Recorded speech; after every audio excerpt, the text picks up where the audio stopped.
الحمد لله نحمده ونستعينه ونؤمن به ونتوكل عليه ونعوذ بالله من شرور أنفسنا ومن سيئات أعمالنا من يهده الله فلا مضل له ومن يضلل فلا هادي له وأشهد أن لا إله إلا الله وحده لا شريك له وأشهد أن محمدا عبده ورسوله أرسله بالهدى ودين الحق ليظهره على الدين كله ولو كره المشركون اللهم صل على محمد وعلى آل محمد كما صليت على إبراهيم وعلى آل إبراهيم إنك حميد مجيد اللهم بارك على محمد وعلى آل محمد كما باركت على إبراهيم وعلى آل إبراهيم إنك حميد مجيد أما بعد فإن خير الكلام كلام الله وخير الهدي هدي محمد صلى الله عليه وسلم وشر الأمور محدثاتها وكل محدثة بدعة يا أيها الذين آمنوا اتقوا الله حق تقاته ولا تموتن إلا وأنتم مسلمون أعوذ بالله من الشيطان الرجيم بسم الله الرحمن الرحيم وهو الذي ينزل الغيث من بعد ما قنطوا وينشر رحمته وهو الولي الحميد പ്രിയപ്പെട്ട സഹോദരന്മാരെ സഹോദരികളെ, അല്ലാഹു സുബ്ഹാനഹു വ തആലയുടെ വിധിവിലക്കുകൾ സൂക്ഷിച്ചുകൊണ്ട് അവനോട് ഏറ്റവും തഖ്വയുള്ളവരായി ജീവിക്കണം എന്നുണർത്തുകയാണ്. അല്ലാഹുവിൻ്റെ സന്നിധിയിലേക്ക് നമ്മൾ ഓരോരുത്തരും മടക്കപ്പെടുന്ന സന്ദർഭത്തെ പറ്റിയുള്ള ഓർമ്മ നഷ്ടപ്പെടാതെ ആ ഒരു ബോധത്തോടു കൂടി നമ്മുടെ ജീവിതത്തിലെ ഓരോ കാര്യങ്ങളും ശ്രദ്ധയോടെ മുന്നോട്ട് കൊണ്ടുപോകണം എന്ന് പ്രത്യേകമായി ഉണർത്തുകയാണ്. ഇന്ന് എല്ലാവരും മഴയെ സംബന്ധിച്ച് ആകുലപ്പെടുന്ന പ്രയാസപ്പെടുന്ന ഒരു സന്ദർഭമാണ്. നമ്മുടെ നാട്ടിലെ മുസ്ലിം സംഘടനകളെല്ലാം മഴയ്ക്കു വേണ്ടി പ്രാർത്ഥിക്കാൻ പ്രത്യേകമായി നിർദ്ദേശിച്ച ഒരു സന്ദർഭം കൂടിയാണ്. മഴയുമായി ബന്ധപ്പെട്ട് വിശുദ്ധ ഖുർആൻ അതുപോലെ റസൂലുള്ളാഹി സ്വല്ലല്ലാഹു അലൈഹി വസല്ലമയുടെ ചര്യ നമ്മെ പഠിപ്പിക്കുന്ന ചില കാര്യങ്ങളുണ്ട്. അതിലൊന്ന് മഴ വർഷിപ്പിക്കുന്നവൻ അല്ലാഹുവാണ്. അല്ലാഹു അല്ലാതെ ലോകത്ത് മറ്റൊരു ശക്തിക്കും മഴ വർഷിപ്പിക്കാൻ സാധ്യമല്ല. അവൻ തീരുമാനിക്കുന്ന പോലെ അവൻ്റെ നിയമങ്ങൾക്ക് വിധേയമായി മാത്രമാണ് അത്തരം കാര്യങ്ങളൊക്കെ നടക്കുന്നത്. വിശുദ്ധ ഖുർആൻ സൂറത്ത് ശൂറയിൽ പറയുന്നുണ്ട്, വഹുവല്ലദീ യുനസ്സിലുൽ ഗൈസ, അവനാണ് മഴ വർഷിപ്പിക്കുന്നവൻ. മിൻ ബഅദി മാ ഖനതു, ആളുകൾ വളരെ നിരാശരായതിന് ശേഷം മഴയില്ലാതെ വളരെ നിരാശയോടെ ജീവിക്കുന്ന സന്ദർഭത്തിൽ അല്ലാഹു മഴ വർഷിപ്പിക്കുന്നത് അവനാണ്. വയൻഷുറു റഹ്മതഹു, അവൻ്റെ കാരുണ്യം അവൻ വ്യാപകമാക്കുകയും ചെയ്യും. വഹുവൽ വലിയുൽ ഹമീദ്, അവനാണ് സ്തുത്യർഹൻ, അവനാണ് കാര്യങ്ങളെല്ലാം ഏറ്റെടുത്തു നടത്തുന്നവൻ. അടിസ്ഥാനപരമായി നമ്മൾ മനസ്സിലാക്കേണ്ട കാര്യം അതാണ്. മഴ വർഷിപ്പിക്കുന്നവൻ അല്ലാഹു. എന്നാൽ അത് അല്ലാഹു നിശ്ചയിച്ച നിയമങ്ങൾക്ക് വിധേയമായിക്കൊണ്ട് ഇവിടെ നടക്കുന്ന ഒരു പ്രതിഭാസവും കൂടിയാണ്. അപ്പോൾ അതുപോലെ തന്നെ ആ നിയമങ്ങളൊക്കെ ഒത്താൽ മഴ ഉണ്ടാകും എന്ന് നമുക്ക് ഉറപ്പിച്ച് പറയാനൊന്നും പറ്റില്ല. അതുകൊണ്ടാണ് പലപ്പോഴും ശാസ്ത്രീയമായ നിഗമനം മഴ ഇന്ന സമയത്ത് പെയ്യും എന്നൊക്കെ പറയുമ്പോൾ അത് പലപ്പോഴും തെറ്റിപ്പോകാറുണ്ട്. ചെറിയ ചെറിയ കാരണങ്ങൾ കൊണ്ട് തന്നെ ആ നിഗമനങ്ങളിലൊക്കെ തെറ്റുപറ്റാറുണ്ട്. അതുകൊണ്ട് ആത്യന്തികമായി അല്ലാഹുവോട് ചോദിക്കേണ്ട ഒരു കാര്യമാണ് മഴ എന്ന്. റസൂലുള്ളാഹി സ്വല്ലല്ലാഹു അലൈഹി വസല്ലം വിശേഷിപ്പിച്ചു നമുക്ക് പറഞ്ഞു തന്നു, മഴ എന്ന വർഷിപ്പിക്കുക എന്ന ഉത്തരവാദിത്തം അല്ലെങ്കിൽ അതിൻ്റെ കാര്യം കൊണ്ട് ഏൽപ്പിക്കപ്പെട്ട ഒരു മലക്കുണ്ട്. ആ മലക്ക് മീകായിൽ എന്ന് പറഞ്ഞ മലക്കാണ്. വളരെ കുറച്ചു മലക്കുകളെ പേരെടുത്ത് നമുക്ക് വിശുദ്ധ ഖുർആനും സഹീഹായ ഹദീസും പറഞ്ഞു തന്നിട്ടുണ്ട്. 10 താഴെ മലക്കുകളുടെ മാത്രമേ പേരെടുത്ത് നമുക്ക് പറഞ്ഞു തന്നിട്ടുള്ളൂ. ജിബ്രീൽ, മീകായിൽ, ഇസ്രാഫീൽ, അതുപോലെ തന്നെ മുൻകർ, നക്കീർ, ഇങ്ങനെ മലക്കുകളെ പറഞ്ഞു. അതിൽ മീകായിലിനെ സംബന്ധിച്ച് റസൂലുള്ളാഹി പറഞ്ഞത് മഴയുമായി ബന്ധപ്പെട്ട കാര്യങ്ങൾ കൊണ്ട് ഏൽപ്പിക്കപ്പെട്ട മലക്കാണ്. അത് അള്ളാഹുവിൻ്റെ നിർദ്ദേശപ്രകാരം ആ കാര്യങ്ങൾ നിർവഹിക്കുന്നത് മലക്കാണ്. എന്നാൽ ആ മലക്കിനോട് നമുക്ക് മഴ വർഷിപ്പിക്കണമേ എന്ന് പറയാൻ പാടില്ല. അത് ബഹുദൈവത്വത്തിൻ്റെ ഭാഗമാണ്. കാരണം നമുക്കും ആ മലക്കുനും തമ്മിൽ അത്തരം ഒരു ആക്സസ് ഇല്ല, അല്ലെങ്കിൽ അത്തരം ഒരു ബന്ധപ്പെടാനുള്ള യാതൊരു വഴിയുമില്ല. അള്ളാഹുവിൻ്റെ ഭൂമിയിൽ, അള്ളാഹുവിൻ്റെ ആകാശത്ത്, ഈ പ്രപഞ്ചത്തിൽ ഒരുപാട് പലതരം ജീവജാലങ്ങളുണ്ട്. അവർ ചിലതിനെയൊക്കെ അള്ളാഹു നമുക്ക് പറഞ്ഞു തന്നിട്ടുണ്ട്. ആ കൂട്ടത്തിൽപ്പെട്ടതാണ് മലക്ക്, ജിന്ന് എന്നൊക്കെ പറയുന്ന ജീവജാലങ്ങൾ. അവയുമായി നമുക്കുള്ള ബന്ധം എത്രത്തോളമാണ്, എത്രത്തോളം നമുക്ക് അങ്ങോട്ട് അവയുമായി സംസാരിക്കാൻ പറ്റും, ബന്ധപ്പെടാൻ പറ്റും എന്നുള്ളതൊക്കെ ഖുർആനിലും ഹദീസിലും എന്താണോ നമുക്ക് പറഞ്ഞത് അതേ ഉള്ളൂ. അതിൽ നിന്ന് നമുക്ക് വളരെ വ്യക്തമായി മനസ്സിലാകുന്ന ഒരു കാര്യമാണ്, ഈ മലക്ക് മനുഷ്യരൂപത്തിലേക്ക് നമ്മുടെ മുമ്പിൽ വന്നാൽ, അല്ലെങ്കിൽ ജിന്ന് മനുഷ്യരൂപത്തിൽ നമ്മുടെ മുമ്പിലേക്ക് വന്നാൽ, അപ്പോൾ നമുക്ക് അവരോട് സംസാരിക്കാനും ഒക്കെ കഴിയും. റസൂലുള്ളാഹി സ്വല്ലല്ലാഹി അലൈഹി വസല്ലമയുടെ ഒരു മുന്നിൽ ജിബ്രീൽ അലൈഹിസ്സലാത്തു വസ്സലാം മനുഷ്യരൂപത്തിൽ ദിഹ്യത്തുൽ കൽബി എന്ന സഹാബിയുടെ രൂപത്തിൽ നബിയുടെ അടുക്കൽ വരാറുണ്ടായിരുന്നു. അവർ സംസാരിക്കാറുണ്ടായിരുന്നു. അങ്ങനെ അതുപോലെ ഈ ഇബ്രാഹിം അലൈഹിസ്സലാത്തു വസ്സലാമിൻ്റെ അടുക്കലേക്ക് ഒന്നിലധികം മലക്കുകൾ ഇബ്രാഹിം അലൈഹിസ്സലാത്തു വസ്സലാമിൻ്റെ അടുക്കലേക്ക് വന്നു. അവർ തമ്മിൽ സംസാരിച്ചു. ഇബ്രാഹിം അലൈഹിസ്സലാം അത് മനുഷ്യരാണെന്ന് വിചാരിച്ച് അവർക്ക് വേണ്ടി നല്ലൊരു സദ്യയും അല്ലെങ്കിൽ നല്ലൊരു ആതിഥ്യം ഒക്കെ അദ്ദേഹം ഒരുക്കുകയുണ്ടായി. ഒക്കെ വിശുദ്ധ ഖുർആൻ നമുക്ക് പറഞ്ഞിരുന്നു.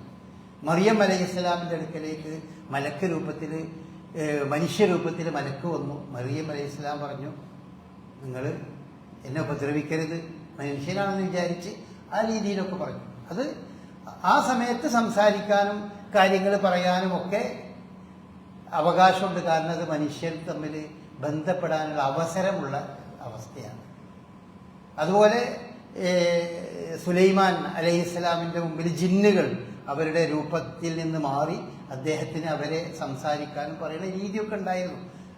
അത് കഴിഞ്ഞാൽ അതല്ലാത്ത ഒരവസ്ഥയിൽ അവരോടെന്തെങ്കിലും പറയാനോ അവരോടെന്തെങ്കിലും ചോദിക്കാനോ അവരോട് സഹായം ചോദിക്കാനോ അതൊന്നും പാടില്ലാത്ത കാര്യമാണ്. നമുക്ക് അവരുമായി അങ്ങനെ ബന്ധപ്പെടാൻ യാതൊരു നിവൃത്തിയില്ല. പിന്നെ എന്തേ ഉള്ളൂ? നമുക്ക് ബന്ധപ്പെടാൻ കഴിയുന്നത് അവയെ ഈ കാര്യങ്ങളൊക്കെ സൃഷ്ടിച്ച, ഏൽപ്പിച്ച അല്ലാഹു സുബ്ഹാനഹു വ തആലയോടാണ്. അപ്പം മഴ വേണമെന്ന് മീകായിലിനോട് ചോദിച്ചാൽ അത് ബഹുദൈവാരാധനയായി മാറി. അള്ളാഹു മീകായിലിന് ആ കാര്യമൊക്കെ ഏൽപ്പിച്ചിട്ടുണ്ടല്ലോ എന്ന് പറഞ്ഞുകൊണ്ട് നമ്മളത് മീകായിലിനോട് ചോദിക്കാൻ നിന്നാലോ അപ്പോൾ നമ്മൾ ഇസ്ലാം മതത്തിൽ നിന്ന് പുറത്തു പോകും. മറിച്ച് അതിൻ്റെ ഉടമസ്ഥനായ അള്ളാഹുവോടാണ് മഴയെപ്പറ്റി നമ്മൾ ചോദിക്കേണ്ടത് എന്നാണ് അടിസ്ഥാനപരമായി നമ്മൾ മനസ്സിലാക്കേണ്ട ഏറ്റവും പ്രധാനപ്പെട്ട കാര്യം. പിന്നെ മറ്റൊന്ന്, വിശുദ്ധ ഖുർആനിൽ നമ്മൾ പറയുന്ന മഴക്ക് ഉപയോഗിച്ചിട്ടുള്ള പദം ഗൈസ് എന്നുള്ള പദമാണ്. 3-4 സ്ഥലങ്ങളിൽ ഗൈസ് എന്ന പദം പറഞ്ഞിട്ടുണ്ട്. അറബി ഭാഷയിൽ നമ്മൾ സാധാരണ മത്തർ എന്നാണ് മഴക്ക് പറയാറുള്ളത്, മത്തർ എന്ന പദം. ഈ മത്തർ എന്നുള്ള പദം വിശുദ്ധ ഖുർആനിൽ നമ്മൾ ഉദ്ദേശിക്കുന്ന മഴക്ക് പറഞ്ഞിട്ടില്ല. ഒരു അനുഗ്രഹമായി മാറുന്ന മഴക്ക് പറഞ്ഞിട്ടില്ല. മറിച്ച് അതൊരു ശിക്ഷയായി ഭവിക്കുന്ന, ആകാശത്തു നിന്ന് വരുന്ന ശിക്ഷക്കാണ് പലപ്പോഴും മത്തർ എന്ന പദം വിശുദ്ധ ഖുർആൻ പ്രയോഗിച്ചിട്ടുള്ളത്. ഭാഷയിൽ അത് രണ്ടിനും ഉപയോഗിക്കും. ശിക്ഷയായി വരുന്ന അല്ലെങ്കിൽ ദോഷകരമായി വരുന്ന ആകാശത്ത് നിന്ന് വരുന്ന മഴക്ക് മത്തർ എന്ന് പറയും. ഇപ്പോൾ നമ്മുടെ ഗൾഫ് രാജ്യങ്ങളിലൊക്കെ പലപ്പോഴും കാണുന്ന പല മഴയുടെ കെടുതികൾ ഉണ്ടാക്കി തീർക്കുന്ന മഴ. അല്ലെങ്കിൽ കഴിഞ്ഞ 2-3 വർഷങ്ങൾക്ക് മുമ്പ് നമ്മുടെ നാട്ടിൽ വലിയ കെടുതികൾ ഉണ്ടാക്കി തീർത്ത മഴകളുണ്ട്. അതൊക്കെ മത്തർ എന്നതിനെ പറ്റിയൊക്കെ പറയും. മത്തർ അതൊന്നും ഗൈസ് എന്നല്ല. ഗൈസ് എന്ന് പറയുന്നത് ഉപകാരപ്രദമായ, നമുക്ക് നന്മ മാത്രം ഉണ്ടാക്കുന്ന അല്ലെങ്കിൽ ഗുണകരമായി തീരുന്ന മഴക്കാണ് ഗൈസ് എന്ന് പറയാം. ഗുണകരമാകുന്നതും അല്ലാത്തതുമായ രണ്ടിലും പ്രയോഗിക്കുന്നതാണ് മത്തർ എന്നുള്ള പദം. വിശുദ്ധ ഖുർആൻ ഏറ്റവും കൂടുതൽ മത്തർ എന്നുള്ള പ്രയോഗിച്ചിട്ടുള്ളത് ദോഷകരമായ ശിക്ഷയായി മാറുന്നതാണ്. സൂറത്ത് ശൂറായിൽ വംതർന അലൈഹി മതറൻ ഫസാഅ മതറുൽ മുൻദരീൻ. അതുപോലെ തന്നെ ലൂത്ത് അലൈഹി ഇസ്ലാമിന്റെ അടുക്കൽ വന്ന് അവരുടെ ഭൂമി കീഴ്മേൽ മറിച്ച സന്ദർഭത്തെ പറ്റിയൊക്കെ വിശുദ്ധ ഖുർആൻ പറഞ്ഞു. വംതർന അലൈഹിം ഹിജാറത്തൻ മിൻ സിജ്ജീൽ ഫജഅൽനാ ആലിയഹ വസാഫിലഹ.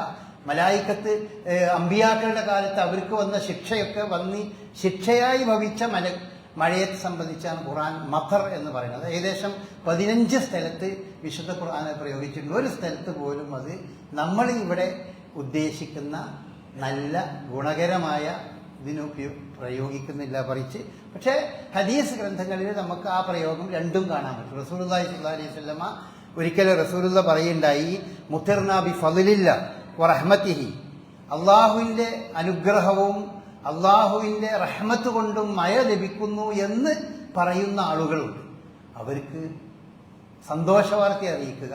എന്നാൽ മഴ വരുമ്പോൾ, മഴ വർഷിക്കുമ്പോൾ റസൂലുള്ള പറഞ്ഞു, ഹുദൈബിയ സന്ധി കഴിഞ്ഞിരിക്കുന്ന സന്ദർഭത്തിൽ രാത്രിയിൽ നല്ല മഴ കിട്ടി.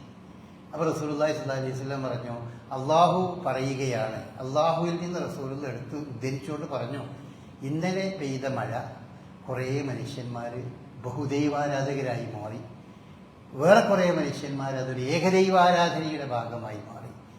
അപ്പോൾ റസൂലുള്ള ചോദിച്ചു, മനസ്സിലായോ എന്ന് സഹാബാക്കളോട് ചോദിച്ചു. അപ്പോൾ സഹാബാക്കളില്ല. അപ്പോൾ റസൂലുള്ള പറഞ്ഞു, എന്താണ്, മഴ പെയ്ത് കഴിഞ്ഞപ്പോൾ ചില ആളുകൾ പറഞ്ഞു, അസ്ബഹ മിൻ ഇബാദി മുഅ്മിനും ബി വ കാഫിർ. അള്ളാഹു പറയാണ്, എൻ്റെ അടിമകൾ മുഅ്മിനും കാഫിറുമായി മാറി. ഫഅമ്മാ മൻ ഖാല മുത്തിർനാ ബി ഫളില്ലാഹി വറഹ്മതിഹി, അള്ളാഹുവിൻ്റെ അനുഗ്രഹത്താലും അതുപോലെ അവൻ്റെ പ്രത്യേകമായ ഉദവിയാലും ലഭിച്ച മഴ എന്ന് വിശ്വസിക്കുന്നവർ, അവർ യഥാർത്ഥത്തിൽ അവർ ഈമാനുള്ളവരാണ്. എന്നാൽ ഫദാലിക മുഅ്മിനും ബി വ കാഫിറും ബി ബിൽ ഖവാക്കിബ്, അവൻ എന്നിൽ വിശ്വസിക്കുന്നു, ഞാറ്റുവേലകളിൽ വിശ്വസിക്കാത്തവനാണവൻ, അല്ലെങ്കിൽ നക്ഷത്രങ്ങളിൽ വിശ്വസിക്കാത്തവനാണ്. എന്നാൽ അമ്മാമൻ കാല, വേറെ ചില ആളുകൾ പറഞ്ഞു, മനുഷ്യന്മാരിൽ വേറെ ചില ആളുകൾ പറഞ്ഞു, ബിനൗഇ കഥാ വകഥ, ഇന്ന നക്ഷത്രം മുഖേനയാണ് നമുക്ക് മഴ കിട്ടിയത്, ഇന്ന നക്ഷത്രം മുഖേനയാണ് മഴ കിട്ടിയത് എന്ന് പറയുകയും അള്ളാഹു നൽകിയ ആ വലിയ അനുഗ്രഹത്തെ അത് അള്ളാഹുവിന്റെ സൃഷ്ടിയായ ഒരു നക്ഷത്രത്തിലേക്ക് ചേർത്ത് പറഞ്ഞപ്പോൾ അതിനെപ്പറ്റി അള്ളാഹു പറഞ്ഞു, കാഫിറും ബി വ മുഅ്മിനും ബിൽ കവ്കബ്, എന്നിൽ അവിശ്വസിക്കുകയും നക്ഷത്രത്തിൽ വിശ്വസിക്കുന്നവരുമായി മാറി. അപ്പോൾ ഇങ്ങനെ തന്നെയാണ്. ഏത് കാലത്തുമാണ്, റസൂലിന്റെ കാലത്തുള്ള ഒരു മഴയെ പറ്റിയല്ല, ഏത് കാലത്തും മഴ പെയ്താൽ കുറേ ആളുകൾ വിശ്വസിക്കുക അത് ഏതെങ്കിലും അള്ളാഹു അല്ലാത്ത ഏതെങ്കിലും സൃഷ്ടികളുടെ എന്തൊക്കെയോ കഴിവുകൾ കൊണ്ടുണ്ടാകുന്നതാണ്. പ്രത്യേകിച്ചും നക്ഷത്രത്തെ സംബന്ധിച്ച് വിശ്വസിക്കുന്ന ആളുകൾ, ഇന്ന നക്ഷത്രത്തിന്റെ കാരണം കൊണ്ടാണ് മഴ ഉണ്ടാകുന്നതെന്ന് വിശ്വസിക്കുന്ന ആളുകൾ ധാരാളമുണ്ട്. എന്നാൽ മുസ്ലിങ്ങളുടെ ഇടയിൽ തന്നെ ഉണ്ട്, ആ മഴ കിട്ടിയത് ഇന്ന ഷെയ്ഖിന്റെ ബർക്കത്ത് കൊണ്ടാണ്, ഇന്നതുകൊണ്ടാണ് എന്ന് ആ രീതിയിൽ വിശ്വസിക്കുന്ന ആളുകളുണ്ട്. അതുകൊണ്ട് തന്നെ മരിച്ചുപോയ മഹാത്മാക്കളാണെന്ന് വിശ്വസിക്കപ്പെടുന്ന ആളുകളോട് മഴ ചോദിക്കുന്ന ആളുകളുണ്ട്. പണ്ടൊക്കെ നമ്മുടെ നാട്ടിൽ മഴയില്ലാതെയായി ഇപ്പോഴൊക്കെ ഉള്ളൊരു സാഹചര്യം വരികയാണെങ്കിൽ ആളുകൾ പോകാറുണ്ടായിരുന്നത് മമ്പറത്ത് പോയിട്ട് അവിടെ പോയി പ്രത്യേകമായ ചില ചടങ്ങുകളൊക്കെ നിർവഹിക്കുന്ന മഴ കിട്ടുന്നതാണ് ആളുകളുടെ ധാരണ. അങ്ങനെയൊക്കെ വിശ്വസിക്കുന്ന അന്ധവിശ്വാസികളായ ഒരു പൂർവ്വ സമൂഹം നമുക്കുണ്ടായിരുന്നു. ഇപ്പോഴും അങ്ങനെ വിശ്വസിക്കണം. അതിനേക്കാൾ രൂക്ഷമായ രീതിയിൽ ബഹുദൈവത്വത്തിലേക്ക് എത്തുന്ന വിശ്വാസമുള്ളവരുണ്ട്. മഴയൊക്കെ നിയന്ത്രിക്കുന്നത് ഏതൊക്കെയോ ചില ഔലിയാക്കളാണ്, അവരോടാണ് ഇത് ചോദിക്കേണ്ടത് എന്ന് വിശ്വസിക്കണ ധാരാളം പാവപ്പെട്ട മുസ്ലിങ്ങളായ ആളുകളുണ്ട്. അപ്പോൾ ഒരു മഴ പെയ്താൽ ആ മഴയെ കൊണ്ട് തന്നെ കുറേ ആളുകൾ വിശ്വാസം കേടായി പോകുന്ന, തെറ്റിപ്പോകുന്ന ഒരു അവസ്ഥ പോലും ഉണ്ട് എന്ന് റസൂലുള്ളാഹി സ്വല്ലല്ലാഹി അലൈഹി വസല്ലമ നമ്മെ പഠിപ്പിക്കുകയുണ്ടായി. അപ്പം അത്രയും ഒരു പ്രധാനപ്പെട്ട ഒരു കാര്യം തന്നെയാണ് ഈ മഴ എന്ന് പറയുന്നത്. പിന്നെ ഈ മഴയുമായി ബന്ധപ്പെട്ട് മനസ്സിലാക്കേണ്ട ഒരു കാര്യം, നമ്മുടെ നാട്ടിലെ ബഹുദൈവ വിശ്വാസികളായ ആളുകൾ, അല്ലെങ്കിൽ നമ്മുടെ നാട്ടിലെ ഈ മുസ്ലിങ്ങളിൽപ്പെട്ട പല ആളുകളും ഈ പറഞ്ഞ പോലെ റസൂലുള്ളാഹി സ്വല്ലല്ലാഹി അലൈഹി വസല്ലമയുടെ കാലത്ത് ഒരാൾ ഒരു റസൂലിൻ്റെ ഖബറിൽ വന്ന്, റസൂലിൻ്റെ ഖബറിൽ ചെന്നുകൊണ്ട് ഒരാൾ പറഞ്ഞു, ഇസ്തസ്ഖിലി ഉമ്മത്തിക്. റസൂലിൻ്റെ ഖബറിൻ്റെ അടുത്ത് നിന്ന് ഒരാൾ പറഞ്ഞത്രേ, എന്ത്, നബിയെ, നിങ്ങളുടെ ഈ ഉമ്മത്തിന് വേണ്ടി നിങ്ങൾ മഴയ്ക്ക് തേടണം എന്ന് പറഞ്ഞു. അങ്ങനെ ഒരു സംഭവം ഉണ്ടായിട്ടുണ്ട്. അങ്ങനെ അപ്പോൾ റസൂലുള്ള ആ തേടിയ മനുഷ്യന് അന്ന് രാത്രി ഒരു സ്വപ്നം കണ്ടു. ആ സ്വപ്നത്തിലുള്ളത്, നീ മഴയ്ക്ക് തേടാൻ വേണ്ടി എന്നോട് പറഞ്ഞത് ഞാൻ അറിഞ്ഞിട്ടുണ്ട്, അതുകൊണ്ട് നീ ഉമർ ഖത്താബിൻ്റെ അടുക്കിലേക്ക് ചെല്ല്. ഉമർ ഖത്താബ് ഖലീഫയായിരിക്കുന്ന കാലത്താണ് ആ സംഭവം നടന്നത്. ഉമർ ഖത്താബിൻ്റെ അടുക്കിലേക്ക് ചെന്ന് ഇന്ന കാര്യങ്ങളൊക്കെ പോയി പറ എന്ന് പറഞ്ഞു എന്ന് ഉള്ള ഒരു കഥ നമ്മുടെ വയലുകളിൽ നിരന്തരം കേൾക്കുന്ന ഒരു കഥയാണ്. ഇസ്തസ്ഖിലി ഉമ്മത്തിക് എന്നാണ് അതിന് പറയാം.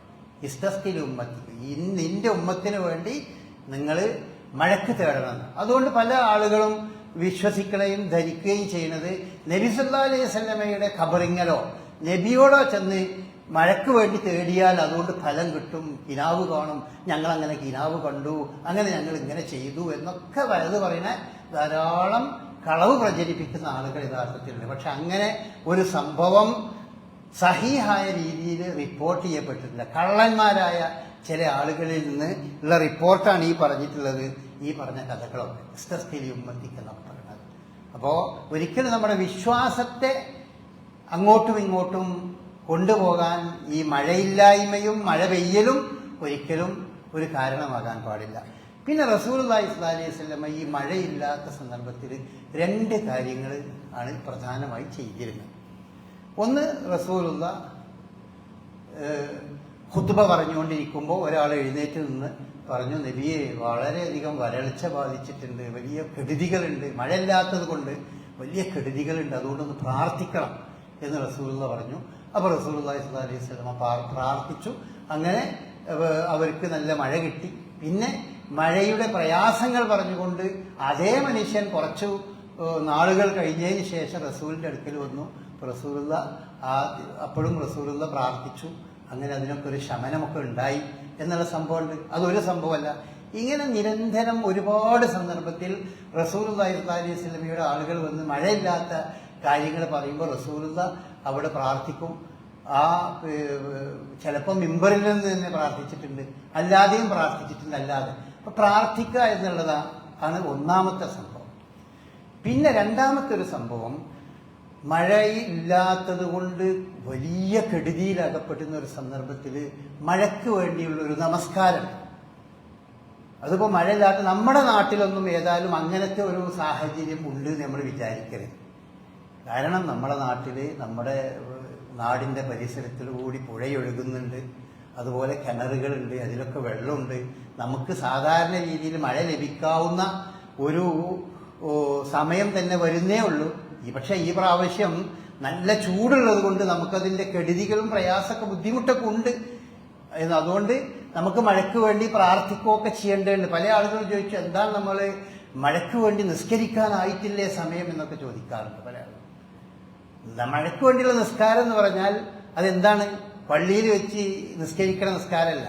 മഴയ്ക്ക് വേണ്ടിയുള്ള നിസ്കാരം എന്ന് പറഞ്ഞാൽ അത് പെരുന്നാൾ നമസ്കാരത്തിൽ നമ്മൾ പോകുന്നത് പോലെ മൈതാനത്ത് ഒരുമിച്ച് കൂടി, ആ മൈതാനത്ത് പെരുന്നാൾ നിസ്കാരത്തിൽ നമ്മൾ പുതിയ പുത്തനുടുപ്പും മറ്റൊക്കെ ധരിച്ചാണ് പോകുക എന്നുണ്ടെങ്കിൽ, മഴയ്ക്ക് വേണ്ടി നമസ്കരിക്കാൻ പോകുന്ന സന്ദർഭത്തിൽ പുത്തനുടുപ്പൊന്നുമല്ല, അവനാൻ ധരിക്കുന്ന സാധാരണ ഉടുപ്പ് ധരിച്ച് വളരെ വിനയാന്വിതരായി വളരെ പ്രാർത്ഥനയിൽ മുഴുകിക്കൊണ്ട് മൈതാനത്ത് എല്ലാവരും ഒരുമിച്ച് കൂടി, അങ്ങനെ ഇമാമ് ഖിബലന്റെ ഭാഗത്തേക്ക് കൈ ഉയർത്തി നിന്ന് പ്രാർത്ഥിച്ച് നിരന്തരമായി പ്രാർത്ഥിച്ചുകൊണ്ടിരിക്കണ.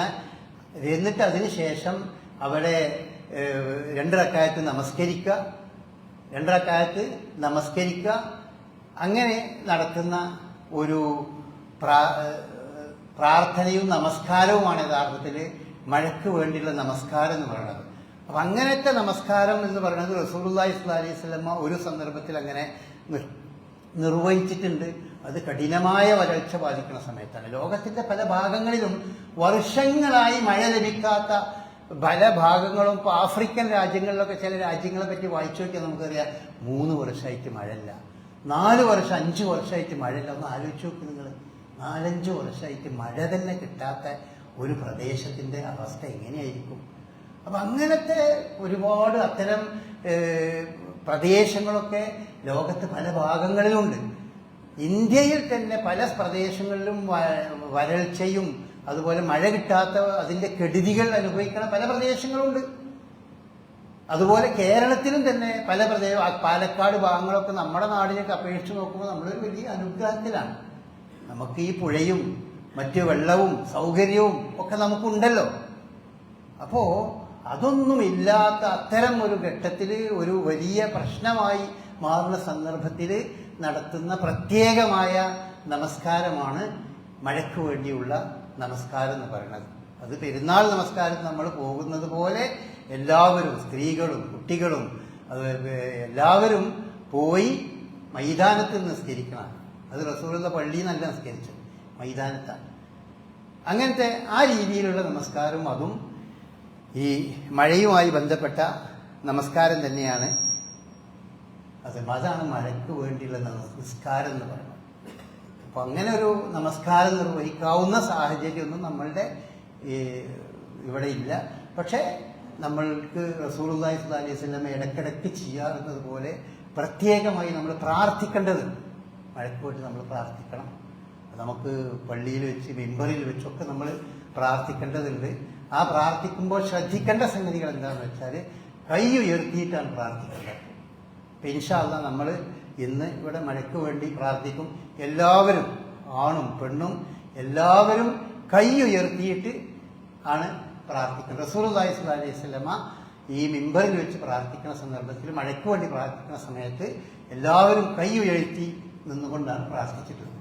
ഇൻഷാ അല്ലാഹ് അങ്ങനെയൊക്കെയാണ് നമ്മളെ ഈ വിഷയത്തിൽ ഏതു സംഗതിയെ സംബന്ധിച്ചിടത്തോളം പരിശുദ്ധ ഇസ്ലാമിന് അതിൻ്റേതായ കുറേ കാര്യങ്ങൾ ഈ മുസ്ലിങ്ങളെ പഠിപ്പിക്കുന്നുണ്ട്.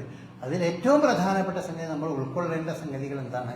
ഈ മഴയുടെ കെടുതിയാണ്. അപ്പോൾ ഇപ്പോൾ നമ്മൾ ശ്രദ്ധിക്കേണ്ട കുറേ സംഗതികളുണ്ട്. ആളുകൾക്ക് വെള്ളം കിട്ടാത്ത സന്ദർഭത്തിൽ, അത് വെള്ളം ലഭ്യതയില്ലാത്ത, കുടിവെള്ളമില്ലാത്ത, കിണറുകൾ വറ്റുന്ന ഇത്തരം സന്ദർഭങ്ങളിൽ നമ്മൾക്ക് പൊതുവായി ചെയ്യേണ്ട കുറേ സംഗതികളുണ്ട്.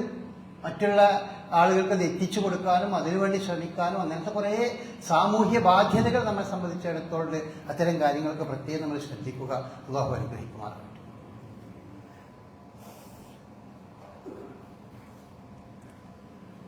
അൽഹംദുലില്ലാ الذي هدانا لهذا وما كنا لنهتدي لولا أن هدانا الله.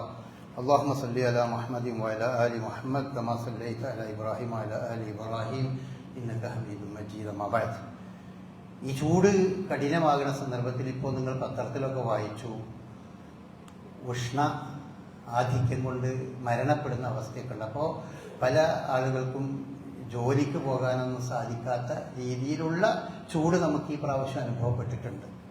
ഈ പ്രാവശ്യം അങ്ങനെയൊക്കെയാണ്.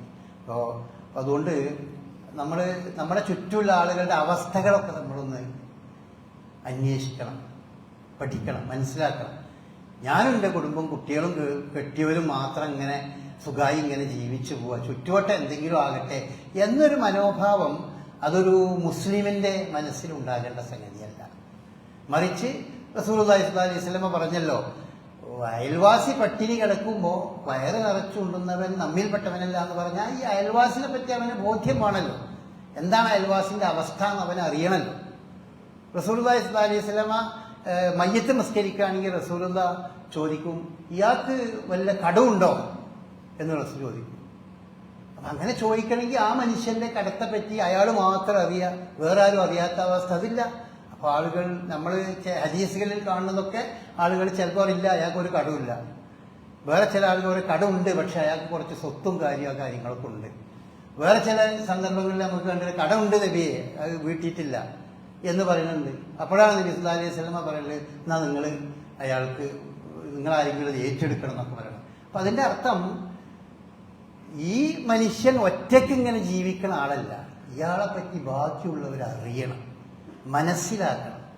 അതുപോലെ നമ്മളും നമ്മുടെ ചുറ്റുള്ള ആളുകൾ ഇപ്പോൾ കാലം കുറേ മാറിയത് കൊണ്ട് നമ്മൾ ഇപ്പോൾ അത് കൂടുതൽ ശ്രദ്ധിക്കേണ്ടതുണ്ട്. ഇപ്പം നമുക്ക് ദൂരമുള്ളതിനെ പറ്റിയിട്ട് നന്നായി അറിയാം. ഗസയിലും അതുപോലെ തന്നെ ഫലസ്തീനിലും അതുപോലെ ഈ സോഷ്യൽ മീഡിയയിൽ മറ്റു പ്രദേശങ്ങളിലൊക്കെ നടക്കുന്ന പല പ്രശ്നങ്ങളെ പറ്റിയും കെടുതികളെ പറ്റിയൊക്കെ അറിയാം. പക്ഷേ സ്വന്തം ഫ്ലാറ്റിൻ്റെ തൊട്ടടുത്ത ഫ്ലാറ്റിൽ താമസിക്കുന്ന ആൾക്ക് എന്ത് പറ്റി എന്ന് പലപ്പോഴും നമുക്ക് ശ്രദ്ധിക്കാൻ അത് അറിയാത്ത അവസ്ഥ. ഇപ്പോൾ ഇന്നലെ മിനിയാന്ന് പത്രത്തിൽ നമ്മൾ വായിക്കുകയുണ്ടായി, ഒരു അന്യ സംസ്ഥാന തൊഴിലാളിയാണ്, അയാള് കൂടെയുള്ള ആളുകളുടെ കൂടെ ജീവിക്കുകയാണ്, ഒരു റൂമിലാണ്. ആ റൂമിൽ നിന്ന് ദുർഗന്ധം പുറത്തേക്ക് വന്നപ്പോഴാണ് തൊട്ടടുത്തുള്ള ആളുകൾ തന്നെ അത് അറിയണത്. തൊട്ടടുത്ത റൂമിലുള്ള ആള് അവിടുത്തെ റൂമിൽ നിന്ന് ദുർഗന്ധം വരുമ്പോഴാണ് ഇയാൾ ഓടിയാന്ന് പറയുന്നത്. അയാൾ അതിൻ്റെ ഉള്ളിൽ മരിച്ചു കിടക്കുകയാണ്, പുറത്തുനിന്ന് വാതിൽ പൂട്ടിയിട്ടോ എന്തോ ഉള്ളത് കൊണ്ടാണെന്നാണ് പറയണത്. ഏതായാലും അങ്ങനത്തെ തൊട്ടടുത്തുള്ളവരെ സംബന്ധിച്ച് അറിയാത്ത എന്നാൽ ദൂരെയുള്ളവരെ പറ്റി നല്ല അറിവുള്ള ഒരു കാലഘട്ടത്തിലാണ് നമ്മൾ ജീവിക്കുന്നത്. ഇപ്പോൾ ടൗണിലൊക്കെ ജീവിക്കുന്ന ആളുകൾക്ക് സ്വന്തം ഫ്ലാറ്റിന്റെ തൊട്ട ഡോറിൽ ആരാണ്, എന്താണ്, ആ വീട്ടിൽ ആരൊക്കെ താമസിക്കുന്നത്, എന്താ അവരുടെ പേര്, ഇത്തരം സംഗതികളൊന്നും അറിയില്ല. അതൊക്കെ നഗരവൽക്കരണത്തിന്റെ ഭാഗമായിട്ടുണ്ടാകണം. നമ്മളെ ഇടയിൽ എടുത്തു നോക്കിയാൽ അങ്ങനെ ഒരു നഗരത്തിൽ ജീവിക്കുന്ന ഒരു ആളുകളാണെങ്കിൽ തൊട്ടടുത്ത വീടോ പരിസരമോ ഒന്നും കാര്യമായി അറിഞ്ഞുകൊള്ളുന്നില്ല. നമ്മളൊക്കെ പൊതുവിലൊരു ഗ്രാമവുമല്ല നഗരവും അല്ലാത്തൊരു പ്രദേശത്ത് ജീവിക്കുന്നത് കൊണ്ട് നമുക്ക് തൊട്ടടുത്തുള്ള ആളുകളെ പറ്റിയൊക്കെ അറിയാനും മനസ്സിലാക്കാനും കുറേ കഴിയും. അപ്പം നമ്മൾ കുറച്ചുകൂടി ശ്രദ്ധിച്ചുകൊണ്ട് ഇത്തരം സംഗതികളെ പറ്റി അറിയണം. നമ്മളെ നാട്ടിലുള്ള ആളുകളുടെ അവസ്ഥ എന്താണ്, ജോലിയുണ്ടോ, വരുമാനം എന്താണ്, അവരൊക്കെ ഭക്ഷണം കഴിക്കുന്നുണ്ടോ, അതല്ല ബാക്കിയുള്ള പ്രശ്നങ്ങൾ വല്ലതും ഉണ്ടോ അവർക്ക് എന്നൊക്കെ നമ്മൾ അറിയുകയും പഠിക്കുകയൊക്കെ ചെയ്യേണ്ടതുണ്ട്. പ്രത്യേകിച്ചും നമ്മുടെ മഹല്ലിനെ സംബന്ധിച്ച് അതിനെപ്പറ്റി കൂടുതൽ ബോധ്യം ഉള്ള ഒരു സന്ദർഭമാണ്. നമ്മുടെ മഹല്ലിൽ നമുക്ക് സക്കാത്ത് സംവിധാനങ്ങളുണ്ട്. ഒരു വർഷത്തിൽ സാധാരണ രീതിയിൽ അത്യാവശ്യം മോശമില്ലാത്ത രീതിയിൽ ഈ ഉദ്യോഗസ്ഥന്മാരും ഇടത്തരക്കാരും ജീവിക്കണ ഈ മഹല്ലിൽ നിന്ന് തന്നെ നമുക്ക് 10-50 ലക്ഷത്തിൻ്റെ അടുത്ത് ഒക്കെ നമുക്ക് സക്കാത്തായിട്ട് ആളുകൾ നമ്മുടെ ഓഫീസിൽ കൊണ്ടുവരുന്നുണ്ട്. നന്മ നിറഞ്ഞ കുറേ ആളുകളാണ് നമ്മുടെ നാട്ടിലുള്ളത്, അൽഹംദുലില്ലാഹ്. അപ്പം അതുകൊണ്ട് തന്നെ നമ്മളുടെ നാട്ടിലുള്ള ആളുകളുടെ അവസ്ഥ ശരിക്കും പഠിച്ച് മനസ്സിലാക്കിയിട്ട് അവർക്ക് ഇതിൻ്റെ ഗുണങ്ങൾ പരമാവധി എത്തിക്കാൻ നമുക്ക് കഴിയും. അത് നമ്മൾക്ക് മനസ്സിലാക്കേണ്ടതുണ്ട്. അപ്പോൾ ഈ പ്രത്യേക സാഹചര്യം നമ്മൾ ഉപയോഗപ്പെടുത്തിയിട്ട് തന്നെ ഓരോരുത്തരും അവനവൻ്റെ തൊട്ടടുത്തുള്ള ആളുകളെ പറ്റിയും ചുറ്റുവട്ടുള്ളവരെ പറ്റിയും സ്നേഹിതന്മാരെ പറ്റിയും ഒക്കെ, പ്രത്യേകിച്ച് ഈ മഹല്ലുള്ള ആളുകൾ, അത് നമുക്ക് കൂടുതൽ ഉത്തരവാദിത്വമുണ്ട്. ഈ മഹല്ലിലുള്ള ആളുകൾ എല്ലാം നമ്മുടെ ഉത്തരവാദിത്വത്തിൽ തന്നെയാണെങ്കിലും സ്വന്തം അങ്ങനെയാണല്ലോ, ഇസ്ലാം അങ്ങനെയാണ്. അവനാന്റെ കുടുംബത്തെ ഒട്ടും നോക്കാതെ ബാക്കിയുള്ളവരെ നോക്കുക എന്ന് പറഞ്ഞാൽ അത് പാടില്ലാത്ത. അപ്പോൾ തുടങ്ങേണ്ടത് അവനാന്റെ കുടുംബം. അങ്ങനെയാണ് മനുഷ്യന്മാർ ശ്രദ്ധിക്കേണ്ടത്. അങ്ങനെയാണ് ഇസ്ലാം ഉത്തരവാദിത്തം ഏൽപ്പിച്ചിട്ടുള്ളത്. അപ്പം അതുകൊണ്ട് നമുക്ക് നമ്മുടെ മഹല്ല് എന്ന് പറയുന്നതിന് അത് മറ്റുള്ളതിനേക്കാൾ നമുക്ക് പ്രാധാന്യം, ഇതിനെപ്പറ്റിയുള്ളൊരു വിവരശേഖരണം നമുക്ക് വളരെ അത്യാവശ്യമാണ്. ആ വിവരശേഖരണം നമുക്ക് നടത്താൻ കഴിഞ്ഞാൽ ഈ പറഞ്ഞ രീതിയിൽ കെടുതികൾ എത്രത്തോളം ഓരോ കുടുംബത്തിനുണ്ട്, അവിടെ എന്തൊക്കെയാണ് പ്രശ്നങ്ങളുള്ളത്, അതിലെന്തൊക്കെ നമുക്ക് ചെയ്യാൻ കഴിയും എന്നൊക്കെ നമുക്ക് മനസ്സിലാക്കാൻ കഴിയും. അപ്പോൾ അത്തരം കാര്യങ്ങളൊക്കെ നമ്മൾ ശ്രദ്ധിക്കുക. അല്ലാഹു സുബ്ഹാനഹു വ തആല നമ്മിൽ നിന്ന് വന്നു പോകുന്ന ചെറുതും വലുതുമായ പോരായ്മകൾ, അബദ്ധങ്ങൾ അവൻ നമുക്ക് പുറത്തു മാപ്പാക്കി തരുമാറാകട്ടെ. ഈ ലോകത്തും പരലോകത്തും സുഖവും സമാധാനവും സന്തോഷവും നൽകുന്ന ജീവിതവും നമുക്ക് പ്രദാനം ചെയ്യട്ടെ. നമ്മളിൽ നിന്ന് ഇവിടെ പറഞ്ഞ നമ്മുടെ മാതാപിതാക്കൾ, ജീവിച്ചുകൊണ്ടിരിക്കുന്ന മാതാപിതാക്കൾ, ബന്ധുക്കൾ, എല്ലാവർക്കും അല്ലാഹു സുബ്ഹാനഹു വ തആല അവൻ്റെ മഹത്തായ ഫള് കൊണ്ട് അവൻ അനുഗ്രഹം ചെയ്യുമാറാകട്ടെ. അവരെയും നമ്മയൊക്കെ അവൻ്റെ ജന്നാത്തുൽ ഫിർദൗസിൽ അവൻ ഒരുമിച്ച് കൂട്ടുമാറാകട്ടെ. റബ്ബനാ ഹബ് ലനാ മിൻ അസ്വാജിനാ വദുരിയാതിനാ ഖുർറത അയ്യുൻ വജഅൽനാ ലിൽമുത്തഖീന ഇമാമാ. اللهم اعز الاسلام والمسلمين واذل الشرك والمشركين. اللهم يا مقلب القلوب ثبت قلوبنا على الإيمان والتقوى اللهم يا مقلب القلوب ثبت قلوبنا على الإسلام ربنا آتنا في الدنيا حسنة وفي الآخرة حسنة وقنا عذاب النار ربنا تقبل منا إنك أنت السميع العليم وتب علينا إنك أنت التواب الرحيم. നമുക്ക് മഴയ്ക്ക് വേണ്ടി പ്രാർത്ഥിക്കണം. അതുകൊണ്ട് എല്ലാവരും കൈയുയർത്തി പ്രാർത്ഥിക്കുക. നമ്മൾ എല്ലാവരും ആമീൻ പറയാം. പിന്നെ അതിൽ ആണുങ്ങളും പെണ്ണുങ്ങളും എല്ലാവരും അതിന് ഭാഗവാക്കാകുക. റസൂലുള്ളാഹി സ്വല്ലല്ലാഹി അലൈഹി വസല്ലമ വ്യത്യസ്ത സന്ദർഭങ്ങളിൽ മഴയ്ക്ക് വേണ്ടി പ്രാർത്ഥിച്ചപ്പോൾ പ്രാർത്ഥിച്ച പ്രാർത്ഥനകളാണ് നമ്മൾ ഇൻഷാ അല്ലാഹ് ഇവിടെ പ്രാർത്ഥിക്കുന്നത്.